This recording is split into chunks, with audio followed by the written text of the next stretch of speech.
the rails. Gordon was resting in a siding. "Beep, beep, beep, beep. Hello, fat face," whistled Henry. "What cheek!" spluttered Gordon. "That Henry is too big for his wheels. Fancy speaking to me like that! Me!" he went on, letting off steam. "Me, who has never had an accident!" "Aren't jammed whistles and burst safety valves accidents?" asked Percy innocently. "No, indeed," said Gordon huffily. "High spirits might happen to any engine. But to come off the rails, well, I ask you, is it right? Is it decent?" A few days later, it was Henry's turn to take the express. Gordon watched him getting ready. "Be careful, Henry," he said. "You're not pulling the flying kipper now. Mind you keep on the rails today." Henry snorted away. Gordon yawned and went to sleep. But he didn't sleep long. "Wake up, Gordon," said his driver. "A special train's coming, and we're to pull it." Gordon opened his eyes. "Is it coaches or trucks?" "Trucks," said his driver. "Trucks," said Gordon crossly. "Pah!" They lit Gordon's fire and oiled him ready for the run. The fire was sulky and wouldn't burn. But they couldn't wait, so Edward pushed him to the turntable to get him facing the right way. "I won't go! I won't go!" grumbled Gordon. Don't be silly, puffed Edward. Gordon tried hard, but he couldn't stop himself being moved.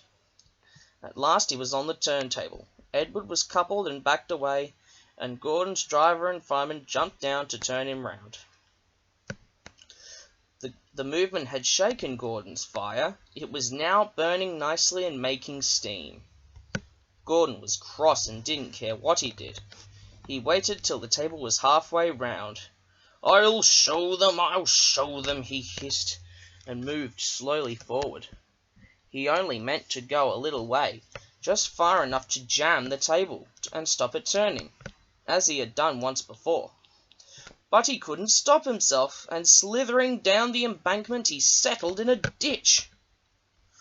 "Oosh!" he hissed as his wheels churned the mud. "Get me out! Get me out!" "Not a hope," said his driver and fireman. "You're stuck, you silly great engine. Don't you understand that?" They telephoned the Fat Controller. "So Gordon didn't want to take the special train and ran into a ditch?" he answered from his office. "What's that you say? The special's waiting? Tell Edward to take it, please. And Gordon? I'll leave him where he is. We haven't time to bother with him now." A family of toads croaked crossly at Gordon as he lay in the mud. On the other side of the ditch some little boys were chattering. "Coo, doesn't he look silly? They'll never get him out." They began to sing. "Silly old Gordon fell in a ditch, fell in a ditch, fell in a ditch. Silly old Gordon fell in a ditch, all on a Monday morning." The school bell rang, and still singing, they chased down the road. "Pshaw!" said Gordon, and blew away 3 tadpoles and an inquisitive newt. Gordon lay in the ditch all day. "Oh dear," he thought, "I shall never get out." But that evening they brought floodlights, and then with powerful jacks they lifted Gordon and made a road of sleepers under his wheels to keep him from the mud. Strong wire ropes were fastened to his back end, and James and Henry, pulling hard, managed at last to bring him to safety.